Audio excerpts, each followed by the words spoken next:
명절을 앞에 놓고 단회적인 말씀으로 함께 은혜 나누려고 합니다. 한 사람의 목회자로 이 땅을 살아가면서 가끔 목회자로서 생각이 많아지는 상황을 만날 때가 있습니다. 누구보다도 목회를 잘 하던 목회자가 정년 기한이 아직 많이 남아 있는데도 불구하고 돌연 은퇴를 준비한다는 이야기를 들을 때 왜 그러실까라는 생각을 하게 됩니다.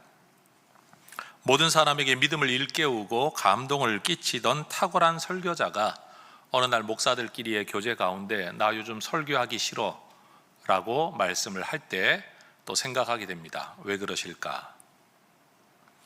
교회를 위해 자기 인생을 바쳐 오던 사역자가 어느 날 나 섬기는 교회 쳐다보기도 싫어 라고 말할 때 또 생각을 하게 됩니다. 왜 그럴까?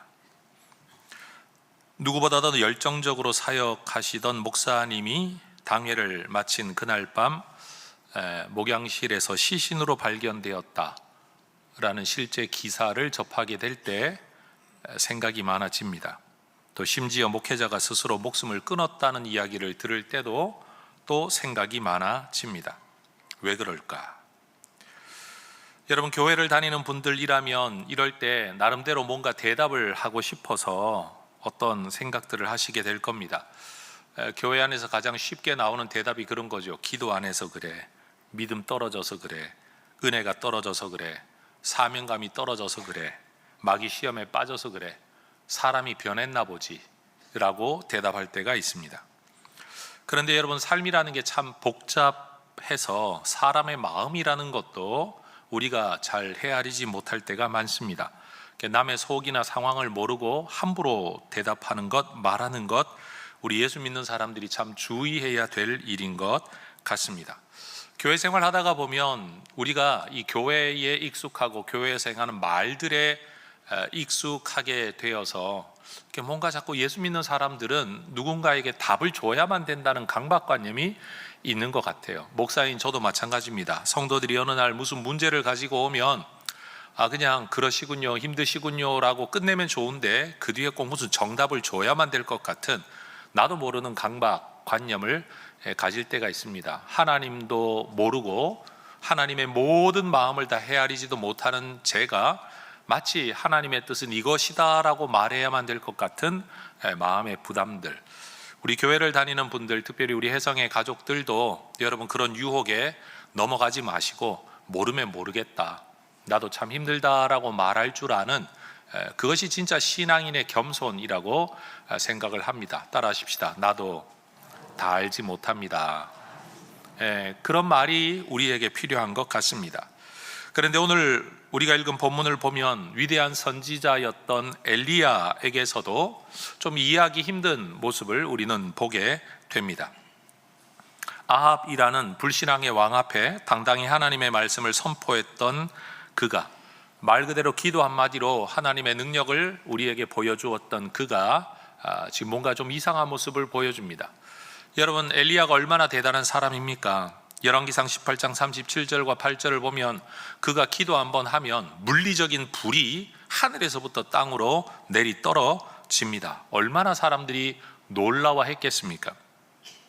여러분, 평생을 사역해도 단 몇 사람 예수 믿게 만들기가 참 어려운데 엘리야는 이 갈멜산에서의 단회적 한 번의 사건을 통해서 하나님을 떠나버린 이스라엘 백성들의 마음을 돌이켜 하나님을 찬양하게 만들었습니다. 대단한 복음 전도자, 능력의 사역자인 거죠.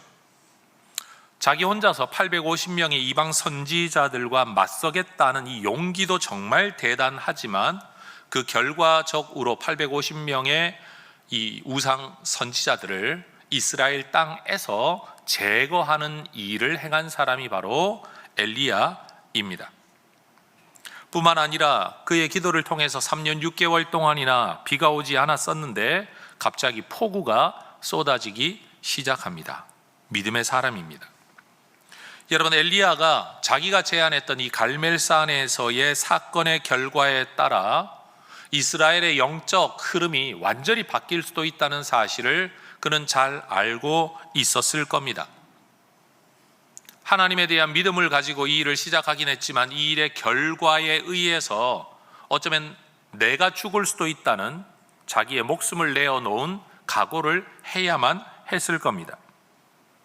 그러니 여러분, 이 갈멜산 사건 자체는 그냥 어떤 스포츠 경기처럼 오늘 지면 내일 이길 수도 있지, 오늘이 아니면 다음 기회가 있겠지, 그냥 열심히 행한 것으로 만족하고 기뻐할 수 있을 만큼 스포츠맨십으로 충분히 만족할 수 있는 그런 일이 전혀 아니었습니다. 내가 죽냐 네가 죽냐의 문제였습니다. 진짜 하나님이냐 아니면 바알이 진짜 하나님이냐, 이스라엘의 영적인 흐름을 완전히 바꿔 놓을 수도 있는 일인 겁니다. 이 모든 일과 과정에서 엘리야는 엄청난 스트레스와 중압감을 견뎌야 했습니다. 그런데 정작 이 모든 일이 마치고 났을 때 엘리야는 심리적으로, 정서적으로, 그리고 육체적으로, 영적으로 탈진을 해버렸는데 이 엘리야를 챙기는 사람은 아무도 없었습니다. 이 어마어마한 영적 전투 이후에도 엘리야는 홀로 남겨져 있었습니다. 이런 상황에서 북이스라엘 땅에서의 우상 숭배 문화의 배후 조종자였던 왕후 이세벨이 엘리야에게 사신을 보내어 이야기를 하죠. 내일 이맘때 너를 반드시 죽여버리겠다. 한 나라의 절대 권력자가 사신을 보내어 이야기하는 겁니다. 내일 이맘때 내가 너를 반드시 죽이겠다. 내가 너를 죽이지 못한다면 내가 섬기는 신들에게 저주받아도 상관없다. 엄청난 결단의 소식을 전해오는 겁니다. 사신을 통해 이 말을 전해들은 엘리야가 도망합니다. 3절 말씀 한번 따라해 볼까요? 형편을 보고 자기 생명을 위해 일어나 도망하니라. 믿음의 눈으로 하나님만 바라보던 엘리야가 이제 이 형편이 눈에 보이기 시작했습니다. 믿음과 사명을 위해서라면 그동안 돌아보지 않았던 자기 목숨, 자기 생명이 눈에 보이기 시작했습니다. 이전에는 목숨 걸고 맞설 수 있었던 것들에 대하여 이제는 도망하게 된 겁니다. 엘리야의 뭔가가 달라졌습니다. 여러분, 이게 1년, 2년, 10년, 20년 이후가 달라진 게 아닙니다. 지금 하루 만에 사람이 완전히 달라졌습니다. 따라 하십시다. 하루 만에. 다시요. 하루 만에. 본문을 보면 북이스라엘의 수도였던 사마리아에서 여러분 남유다 왕국에 속해 있는 브엘세바까지, 다시 말해 국경을 넘어 도망을 합니다. 그것도 모자라 종을 남겨두고 사람 없는 외진 광야 하루길을 더 들어가서 그리고 그 앞에 하나님 앞에 엎드려 죽기를 구합니다. 여호와여 넉넉합니다 라고 말하니 넉넉하다, 남아도 온다는 뜻이 아닙니다. 이제 그만하고 싶다, 지쳤다, 더는 못하겠다 라는 말입니다. 나는 내 조상들보다 낫지 못합니다 라는 말은 겸손의 고백이 아닙니다. 더 이상 하고 싶지 않습니다 라는 회피의 고백입니다. 말 그대로 엘리야는 지금 하나님 앞에 엎드려 그렇게 탄식하는 겁니다. 이제 그만 살고 싶습니다. 그만 쓰임 받고 싶습니다. 지쳤습니다. 다 귀찮습니다. 그냥 죽고 싶습니다. 우리는 이 상황에서 엘리야의 상황인식이나 믿음을 문제 삼을 수도 있을 것입니다. 어떤 형편에서든지 하나님의 약속을 믿고 담대해야 할 하나님의 사람이, 문제를 만나면 간절한 기도로 극복해야 될 하나님의 사람이 세상 상황에 마음을 빼앗겨 두려움에 완전히 찌들어 있는 모습, 문제 앞에서 기도하기보다 죽는 것이 낫겠다고 탄식하는 모습, 무기력함 때문에 이제 5절을 보면 잠들어 있는 모습을 보면서 우리는 엘리야의 이 불신앙, 어떻게 하나님의 사람이 이렇게 변질되고 타락할 수 있는가라고 생각할 수도 있습니다. 그러나 여러분, 우리는 잘 압니다. 엘리야가 믿음 안에 아주 든든히 서 있을 때, 전인격적으로 건강할 때는 그런 아합을 전혀 두려워하지 않았습니다. 자기가 건강할 때는 콧방귀 한번 끼고 지나갈 수 있었을 만한 지금 이 상황과 이 일이 영적으로, 육적으로, 정서적으로 완전히 탈진한 상태에서는 견디기 힘든 무거운 짐으로 느껴진 겁니다. 여러분, 잘 준비된 격투기 선수나 복싱 선수들은 링 위에 또는 케이지 안에 들어갈 때 나 이길 거다라는 확신을 가지고 들어간다고 합니다. 그러나 자기 스스로 준비가 덜 되어 있거나 아니면 심각한 부상을 입고 있는 상황에서는 내가 저 안에 들어갔다가는 죽을 수도 있겠다라는 두려움이 그들에게 느껴지기도 한답니다. 똑같은 선수인데 상황에 따라 완전히 달라진다는 거예요. 여러분, 엘리야는 열왕기상 17장에 처음 등장합니다. 그리스 시내가로 피신하는 이야기, 사르밧 과부의 기름병을 채워주는 이야기, 그 과부의 아들이 죽었을 때 그를 다시 살려주는 이야기, 그리고 18장에서 갈멜산에서의 영적 전투 이야기, 그리고 이 영적 전투가 끝난 다음에도 쉬는 게 아니라 다시 비 오기를 간절히 기도하는데 여러분, 머리를 무릎 사이에 집어넣고 7번씩이나 기도하는, 여러분 이건 우리가 그냥 평상시에 하는 기도 정도가 아니라 진을 빼는 기도를 한 겁니다. 그 이후에도 갈멜산에서부터 이스라엘 평야까지 왕의 마차보다, 병거보다 앞서 달렸다라고 말을 하는데 여러분, 달려간 거리가 40km가 넘습니다. 여러분, 그냥 잘 준비된 좋은 컨디션에서의 마라톤을 한번 달려도 42.195, 여러분 이 회복되는데 정말 오랜 시간이 걸린다고 합니다. 그런데 이 모든 탈진, 진을 빼는 상황 이후에 40여 킬로미터를 여러분 병거보다도 더 앞서서 계속 달렸다는 사실, 그리고는 이세벨을 피해서 남유다 왕국에 속한 부엘세바까지 160km가 넘는 거리를 도망갔습니다. 그러고도 광야로 또 하룻길을 더 들어갑니다. 하룻길이 뭡니까? 하루가 걸려야 갈 수 있는 거리의 길 아닙니까?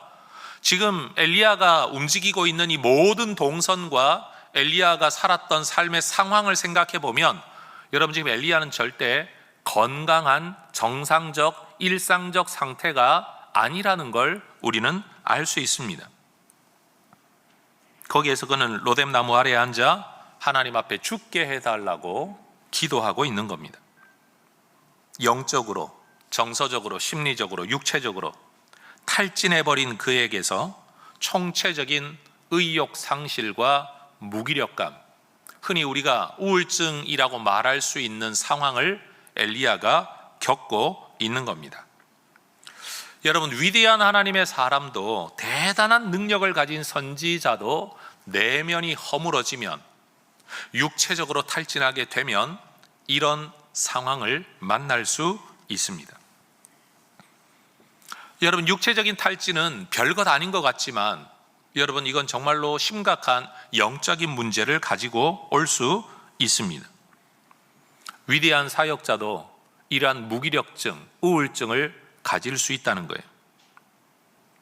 여러분, 영국의 위대한 설교자라고 알려져 있는 스펄전 목사님은 우울증은 모든 목회자의 친구이다 라고 말할 만큼 여러분, 그 당시뿐만 아니라 전 세계적으로 역사적으로 여러분이 영적인 기복이 심한 이 일, 다시 말해 인간으로서 하나님의 일을 한다는 것과 인간으로서 내 능력 이상의 일이 나를 통해 나타날 뿐만 아니라 때로는 인간으로서 이걸 견딜 수 없는 상황까지 떨어져 보는, 마치 저 하늘 꼭대기에서 저 땅 밑바닥까지 오르내리는 삶을 반복하는 목회자들에게 있어서는 우울증이라는 게 친구라고 받아들이고 살아야 된다라고 목회자들에게 조언을 할 만큼 일상적인 일이었다라는 겁니다. 여러분, 지금 엘리야가 역사적인 간증이 지난 수십 년 이전에 있었던 일이 아닙니다. 단 며칠 전에 있었던 일, 사람들의 기억 속에 남아있는 일, 하늘에서 불이 떨어지고 물을 몇 동이나 갖다 부었는데 물을 다 마르게 하고서도 제단을 다 불태워버리는 놀라운 일, 그 결과로 850명의 이방 선지자를 죽여도 누구도 딴지 걸 수 없을 만한 대단한 영적 영향력의 일, 그의 기도를 통해 3년 6개월 동안 오지 않던 비가 갑자기 폭우로 쏟아내리는 이 일, 여러분, 이 간증은 지나가버린 기억이 까마득한 과거의 일이 아니었습니다. 여러분, 단 며칠 사이에 있었던 일입니다. 그런데 이런 위대한 하나님의 사람도 무엇 때문인가 실패하고 넘어지게 되는 겁니다. 그런데 하나님은 이렇게 죽여달라고 기도하는 엘리야를 보고 너 지금 뭐하고 있냐? 꼴 좋다 그러고도 네가 선지자냐? 이렇게 말씀하지를 않으십니다. 지금 포기하여 죽게 해달라고 기도하는 사역자에게 정신 차려라. 네 사명이 어디 갔냐? 옛날에 너 뭐라고 기도했냐? 이렇게 말씀하지를 않으십니다. 하나님은 지치고 낙심한 엘리야에게 여러분 무슨 일을 행하시는데 여러분이 하나님의 행하심의 일이 또 굉장히 세밀하고 놀랍습니다. 여러분, 하나님은 영이십니다. 그래서 하나님은 사람에게 말씀으로 나타나십니다. 우리는 하나님을 볼 수가 없기 때문입니다. 내가 너를 사랑한다, 아니면 내가 너를 불렀다, 이렇게 말씀하시지요. 그러나 지금 엘리야에게는 그런 말씀을 하시지를 않습니다. 하나님은 천사를 보내십니다. 여러분, 성경을 보면 천사는 분명히 영적 존재인데 사람들과 음식을 먹기도 하고 만지기도 하고 야곱 같은 사람은 천사와 씨름을 하기도 했다라는 걸 보면 여러분, 천사는 단순한 영적 존재가 아니라 이 땅에 우리가 가지고 있는 육체와 물질과는 다른 형태의 물질적 특성을 가지고 있는 존재인 겁니다. 하나님은 지금 그 천사를 보내셔서 탈진하여 누워 자고 있는 엘리야를 어루만지십니다. 따라하십시다. 어루만지십니다. 그러는 그에게 하늘 양식이 아니라 땅의 양식을 먹이십니다. 그리고 여전히 회복되지 못한 엘리야가 잠들어 있을 때 기다리십니다. 그러고는 한 번의 은혜로 끝나지 않고 다시 찾아와 그를 어루만집니다. 여러분, 지금 하나님께서 천사를 통해 엘리야에게 하고 있는 일을 한번 보십시오. 우리가 하나님께 늘 은혜를 구하는 우리 그리스도인의 보편적인 기도와는 완전히 다른 응답을 하고 계십니다. 환상을 보는 것도 아니고 하늘의 음성을 듣는 것도 아니고 주의 성령의 능력의 충만함을 받고 능력으로 강건해지고 은사를 받는 것도 아닙니다. 하나님은 지금 그에게 지극히 어찌 보면 굉장히 인간적인 어루만지시고 먹이시고 재우시는 일을 반복하시는 겁니다. 하나님은 탈진한 엘리야의 육체를 어루만지십니다. 영혼의 양식 아닙니다. 육체의 양식입니다.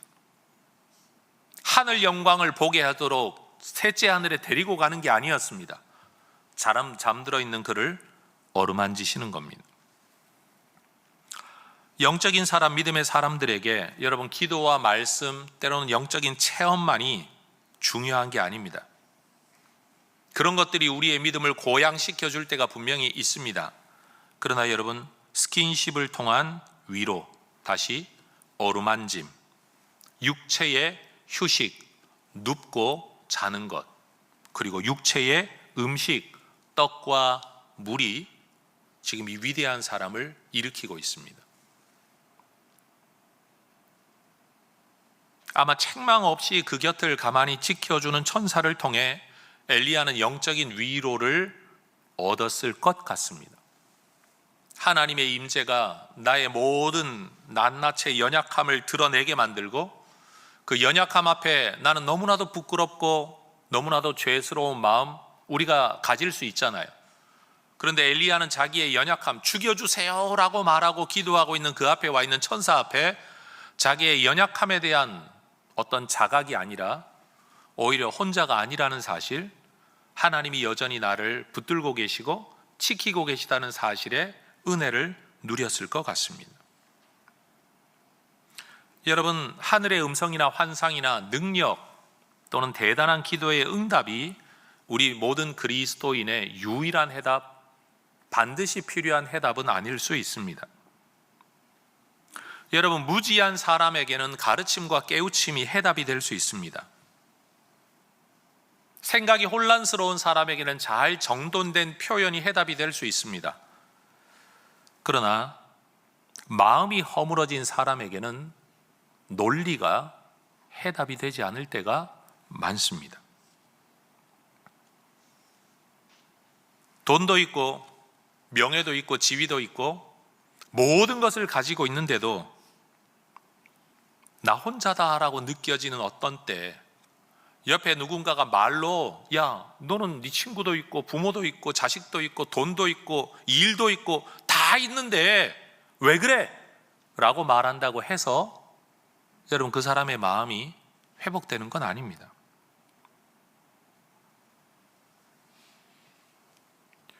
저는 때때로 우리 예수 믿는 사람들이 가지고 있는 고질적인 질병 가운데 하나가 여러분 항상 상황에 맞는 말이 모든 것의 해답이 될 거라고 여기는, 이번 명절에 보나마나 저는 우리 교인들 중에 누군가는 내가 이번 명절에 가면 기필코 누구를 전도하고야 말리라 라고 작심을 한 분들이 계실 것 같아요. 영혼을 구원하고 가족을 구원을 한 것 너무나도 귀한 일이긴 한데 여러분, 그래서 지난번 명절에 말싸움 하다가 내가 논리를 졌는데 연구를 해가지고 이번엔 가서 꼭 이기고야 말리라. 여러분, 그래서 만약에 말싸움으로 만약에 이겼다고 한다고 해서 그 사람이 과연 예수를 믿게 될까요? 특히나 예수 믿으라는 이야기를 할 때 그냥 나는 그냥 마음이 아직은 열리지 않았어, 언제 갈게, 뭐 이 정도가 아니라 모진 말로, 아주 얄미운 말로 예수 믿는 사람들을 괴롭히는 사람들이 있습니다. 사실 이 사람들은 지금 논리 싸움을 하는 게 아니라 그만큼 기독교와 기독교인에 대해 받은 상처가 크다는 증거입니다. 굳이 남의 종교를 가지고 나쁘게 말할 이유가 없는데도 나쁘게 말한다는 것은 내 안에 거기에 대한 무슨 상처가 있다는 거예요. 그런데 상처를 가지고 마음 아파하는 사람에게 여러분 말로 그를 이기면 될 거다? 여러분, 이건 말 그대로 말이 안 되는 소리입니다. 여러분, 인간을 창조하신 하나님은 인간에게 무엇이 필요한지를 너무나도 잘 아시죠. 엘리야 편에서는 지금 분명 탈진과 무기력으로 잠이 들었습니다. 우린 이것을 불신앙의 잠이라고 말할 수도 있을 겁니다. 그런데 놀라운 건 이 잠을 통해 하나님은 엘리야를 회복시키신다라는 겁니다. 여러분, 때로 우리가 명절이 되면 우리 부모님을 방문하는 여러 가지 목적이 있긴 하지만 어쨌든 우리 부모님들은 객지 생활하는 자식이 명절이라고 잠깐 찾아오면 어려서부터 좋아했던 음식 하나라도 해 먹이려는 것이 보통 어머님들의 마음입니다. 또 그렇게 부모 찾아왔다고 해놓고는 마주 앉아 대화도 하지 않고 여러분, 저 집 한 구석 방 한 귀퉁이에 가가지고 잠만 자고 있는 자식 바라보면 너는 부모 집에 와서 잠만 쳐자빠자냐 라고 말하지 않으시고 그냥 이불 덮어주고 문 닫아주는 게 대부분 아버지들의 마음입니다. 많은 말이 필요한 게 아니죠. 무슨 많은 대화와 논리적인 여러분 회의가 필요한 게 아닙니다. 아무 말 없이 재우고 먹이고 그러고 우리는 떠나옵니다. 근데 여러분, 그 한 번의 명절을 통해 우리에게 채워지는 것들이 있습니다. 뭘 했냐라고 물으면 먹고 잠만 잔 것 외에는 없습니다. 물론 누군가는 윷놀이도 하고 화투놀이도 하고 뭐 여행도 가고 놀이도 하시겠지만 사실 가족끼리 모여 뭐 대단하게 그렇게 심각하고 진지하고 의미 있는 일 하는 거 아닙니다. 그런데 여러분, 우리 하나님께서도 우리를 그렇게 회복시키십니다. 여러분, 지치고 탈진한 마음으로 천사의 손길 아래 잠들었던 엘리야가 오늘 8절의 말씀을 보면 하나님의 떡을 받아 먹고 잠을 자고 쓰다듬음 받은 이후에 다시 일어나 하나님의 산 호렙에까지 나아갑니다. 하나님은 엘리야를 다그치지 않으셨습니다. 책망하지 않으셨습니다. 기적도 보여주지 않으셨습니다. 그러나 엘리야는 순종의 사람으로 다시 일어나 살아갑니다. 엘리야가 다시 일어선 힘은 그가 이전에 행했었던 탁월한 기도를 통해서 이루어진 게 아니었습니다. 대단한 하늘의 능력이 그에게 나타난 것도 아니었습니다. 초자연적인 계시나 신비한 체험도 아니었습니다. 물론 천사의 나타남은 신비한 일이긴 하지만 여러분, 천사가 나타나 기껏 한다는 게 뭡니까? 쓰다듬어 주고 먹어. 그게 다입니다. 엘리야가 힘을 내어 다시 일어선 것은 바알에게 무릎 꿇지 아니한 7,000명이 아직도 남아있다, 이 말 때문에 그가 다시 일어선 것도 아니었습니다. 한번 따라해 볼까요? 음식물의 힘을 의지하여. 하나님의 사람이 은혜를 의지하여라고 말하면 얼마나 은혜로울까요? 근데 목사님이 다시 힘을 얻은 게 음식물의 힘을 의지하여. 교회 다니는 성도들이 그런 말 잘합니다. 우리 목사님 기도하시더니만 영적인 힘이 살아나셨네. 기도원 갔다 왔더니만 영적 힘이 펄펄 날아다니시네. 근데 만약 목사님이 링거 한 방 맞고 오셨더니만 펄펄 날아다니시네 라고 말한다면 아마 교인들은 그걸 은혜라고 전혀 생각지 않을 것 같아요. 그게 우리가 속고 살아가고 있는 내용이에요. 신비한 것, 대단한 것, 신앙적인 것, 하나님의 것만 중요하고 그렇게 살아야 더 교회다울 거라고 생각하고 그리스도인다울 거라고 생각하는 우리의 착각 말이에요.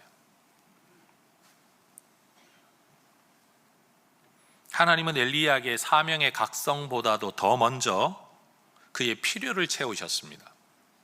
홀로 남아있는 그 혼자 싸웠던 그 목숨 걸고 혼자 싸웠던 그에게 어루만져 주시는, 너무나도 긴 그 탈진 과정 속에 잠자도록 내어버려 두시는 것, 아무도 그의 육체를 돌보지 않을 때 그에게 물과 떡을 먹이시는, 여러분 그 떡도 찐 떡이 아니라 숯불에 구운 떡으로 불맛이 살아있겠죠. 엘리야가 하늘의 기적을 이 땅에 가져오게 한 것은 분명 기도의 힘이었습니다. 그러나 엘리야가 하나님의 자리에까지, 그 호렙산에까지 여러분 걸어간 것은 음식물의 힘을 의지한 것이었습니다. 기도로 가능한 일이 있고 음식으로 가능한 일이 따로 있습니다. 하나님의 역사는 엘리야의 기도를 통해 나타났습니다. 그러나 엘리야의 회복은 음식물을 통해 이루어졌습니다.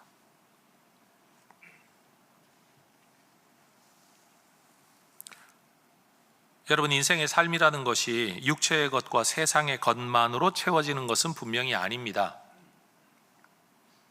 그렇다고 해서 영적인 것만으로 인생의 모든 문제가 해결되는 것도 아닙니다.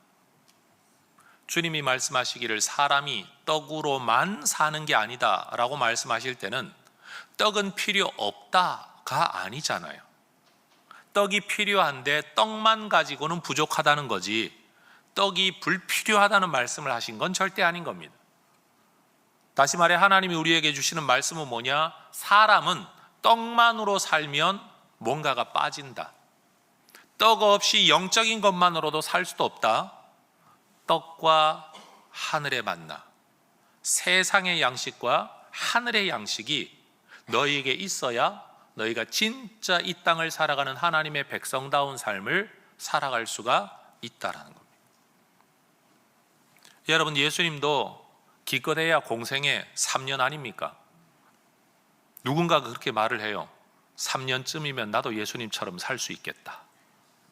워낙 긴 시간을 헌신하는 분들이 그냥 불경하긴 하지만 그 시간 3년이라는 제한을 가지고 일하는 거 이야기할 때가 있습니다.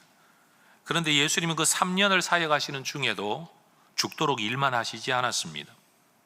누가복음 21장 37절을 보면 예수님에게는 밸런스가 있었어요. 낮에는, 밤에는, 성전에서는, 감람원에서는 가르치시고 쉬시고. 여러분 이해가 되십니까?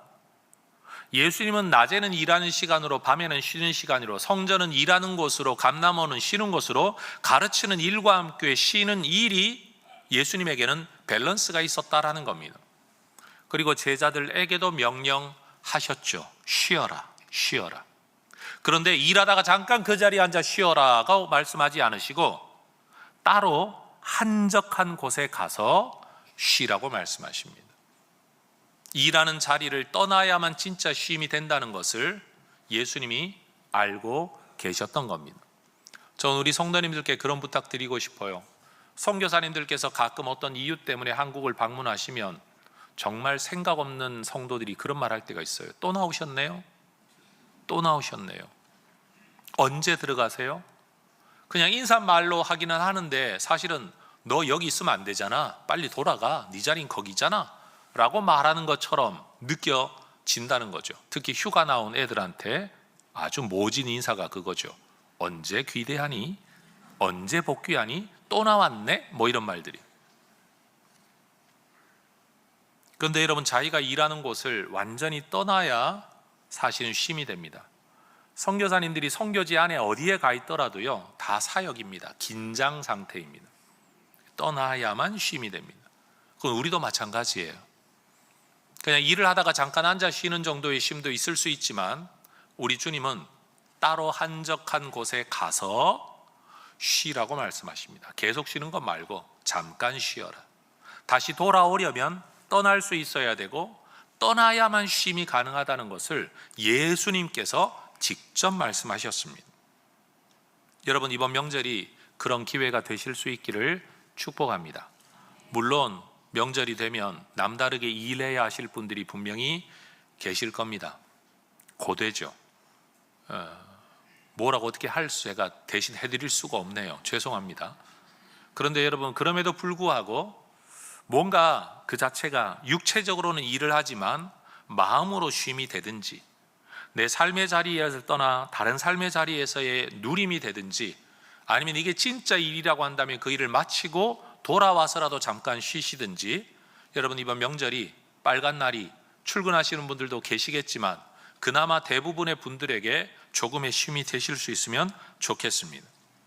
여러분, 만약 누군가가 며칠 밤을 지새우고 이 설교 예배 자리에 나와 앉아 있다라고 한번 생각해 보십시다. 무슨 설교가 그분의 귀에 들어오겠습니까? 몸이 피곤한데 말이에요.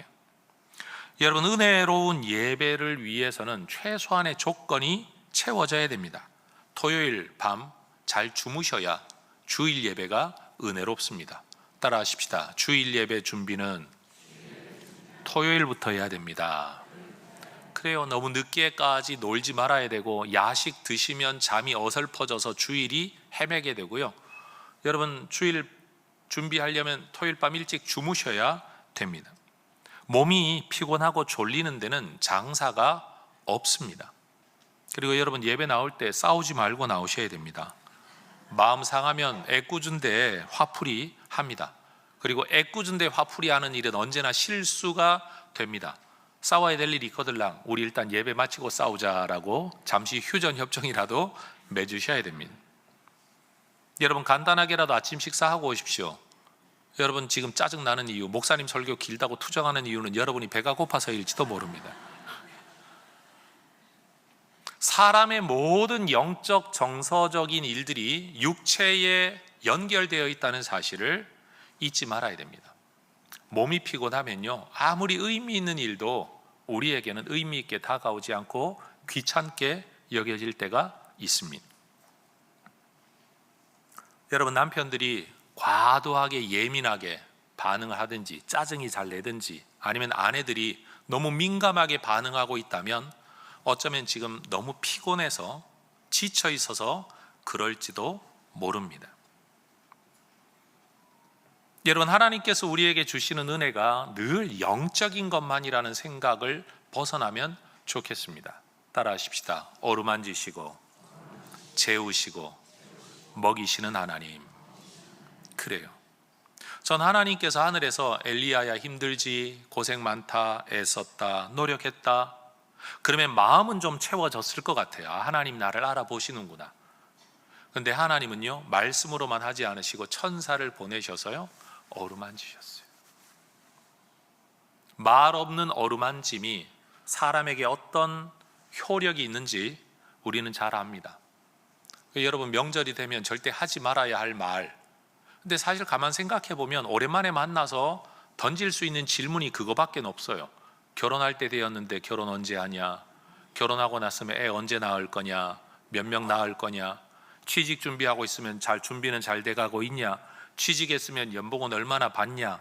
절대 하지 말아야 될 질문들인데 사실은 오랜만에 만나서 말할 수 있는 게 별로 없어가지고 그냥 하는 말일 뿐이에요. 근데 듣는 사람은 그게 너무 스트레스가 되는 거죠. 여러분, 우리 혜성교회 성도 여러분, 이번 명절에 작정 한번 하십시다. 그냥 말해서 손해보는 말은 하지 말고 그냥 고생 많지, 그냥 한번 어루만져주고 안아주고 그 다음 먹어라, 그리고 자라. 여러분, 이것만 해도 여러분 점수 따는 명절이 될 줄로 믿습니다. 때때로 우리 교회 안에서 생활하는 많은 분들, 특별히 봉사하시는 분들에게도 전 이런 때가 필요한 것 같아요. 이 사역을 지속하고 봉사를 지속하기 위해 영적인 은혜가 필요한 분들도 분명히 있을 겁니다. 사명감을 되새기고 의미를 발견하는 일이 필요한 분들도 계실 겁니다. 근데 그거 다 아는데도 불구하고 자꾸만 귀찮을 때, 피곤할 때, 지칠 때, 그만두고 싶을 때, 여러분, 그건 말 그대로 육체적 탈진입니다. 영적 탈진, 육체적 탈진, 심리적 탈진 때문에 그런 겁니다. 그때는 우리가 천사가 되어줘야 됩니다. 여러분, 천사는 뭐 그렇게 대단한 일 하지 않습니다. 하늘의 신비한 걸 보여줄 필요 없습니다. 엘리야에게 나타난 천사가 하는 일은 우리도 할 수 있습니다. 따라하십시다. 이 정도는 나도 할 수 있겠다. 그렇죠, 여러분? 동의되시죠? 천사가 엘리야에게 했던 일이 뭡니까? 뭐 했다고요? 어루만지고, 그 다음 잠자는 거 기다려주고, 그 다음 먹여주는 거. 옆에 분한테 인사하십시다. 내가 당신의 천사가 되어드리겠습니다. 여러분, 교회 생활하면서 때때로 누군가는 음식 대접 한번 받는 걸 가지고 회복되는 분들이 있습니다. 그건 음식이 아니라 음식에 담긴 사랑입니다.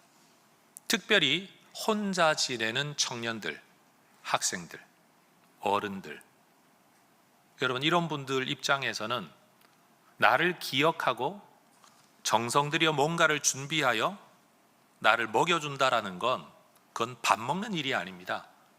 그건 육체의 필요와 함께 심리적, 정서적 필요를 채우는 일입니다.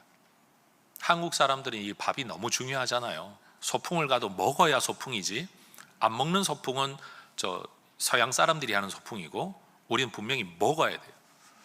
여러분, 우리 하나님은 그런 면에서 엘리야를 먹이셨습니다. 신앙만 있으면 되고 영적 필요만 채워지면 된다, 교회는 그런 곳이다, 저는 그렇게 생각지를 않습니다.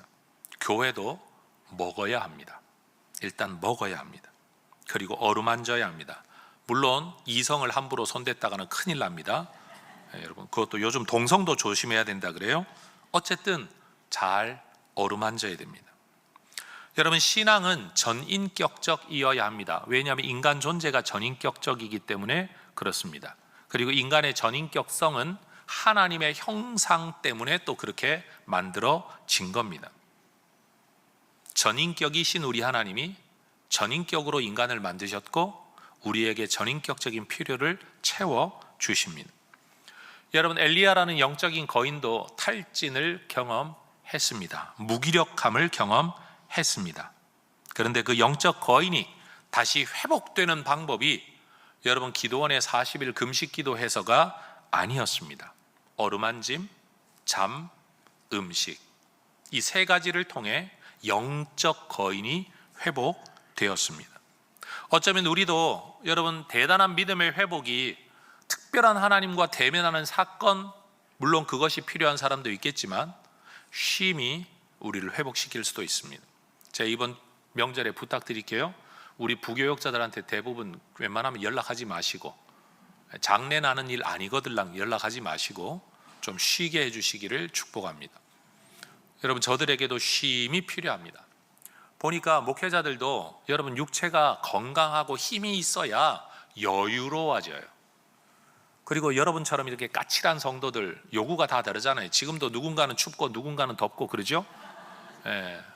저는 주일날 예배 마치고 나갈 때마다 여러분이 하는 인사 때문에 냉탕 온탕을 오고 가요. 목사님 얼굴이 왜 이렇게 초췌해지셨어요? 몇 명 지나지 않아 누가 와서 목사님 얼굴이 요즘 좋아지셨네요. 여러분 보는 사람마다 자기 감정에 따라 자기 필요에 따라 완전히 다른 이야기를 해서, 예전에는 제가 대답을 했거든요. 그게 아니라 이랬는데 요즘은 그러세요, 기도해 주세요, 네, 예, 감사합니다. 능구렁이가 다 됐어요. 왜냐하면 내가 말한다고 받아들이지 않아요. 자기 눈으로 보는 게 사실이니까. 여러분, 하나님께서 우리를 이렇게 세우시는 방법이 뭔지 잘 모르겠습니다. 근데 중요한 건 우리 하나님이 특별한 영적 체험을 통하지 않고서도 위대한 영적 거인을 이렇게 세우셨다는 사실. 저는 이것이 우리 혜성교회 성도들의 교회 생활, 신앙 생활, 그리고 성도들끼리의 관계, 특별히 명절 기간에 친인척을 만났을 때 특별히 누군가를 전도하겠다는 영적 열망에 사로잡혀 있는 분들에게 저는 하나님께서 이 방법의 지혜를 주시기를 축복합니다. 여러분, 설거지하거나 음식 준비할 때는 어디 싹 사라졌다가 여러분 다 차려놓을 때 싹 나타나가지고 먹고 앉아가지고 꼭 그 자리에 앉아서 이야기하는 거, 예수 믿어야 돼요, 교회 가야 돼요. 얼마나 꼴불견이겠어요. 목사인 저라도 쳐다보기 싫을 것 같아요. 그런 인간은, 사람도 아니에요, 그 인간은. 여러분, 이번 명절 기간이 저와 여러분 모두에게 하나님의 은혜의 통로가 되고, 별것 아닌 인간의 일이에요. 어루만짐, 잠자는 거, 먹는 거. 사실 명절에 제일 많이 하는 게 그거잖아요. 여러분, 이 일이 우리의 삶을 회복시키고 우리의 신앙을 회복시킬 뿐만 아니라 정말 힘들어하고 있는 우리의 친인척과 가족들을 이렇게 세우는 하나님의 도구가 될 수도 있다는 믿음을 가지고 이번 명절에 이 일들 잘 하시기를 주의 이름으로 축원합니다. 자, 옆에 앉은 분 어깨 한번 쓰다듬어 주세요. 그리고 여러분, 어차피 먹는 밥 언제 한번 만나서 밥 먹자 하고 잘 먹여주시고, 네가 잘 때 네 일 내가 대신할게 하고, 이번 명절에 내려가시거들랑 대신 설거지를 하시든지 방 청소를 하시든지 집안 정리를 하시든지, 여러분 조용히 좀 입 좀 다물고, 그 예수쟁이들의 그 나불거리는 입 좀 다물고, 여러분 조용히 섬겨서 여러분 사람을 회복시키는 하나님의 사람으로 이번 명절 잘 보내고, 여러분 그렇게 하나님의 산 호렙으로 나아가듯이 이 교회로 돌아오게 되시기를 주의 이름으로 축원합니다. 기도하겠습니다.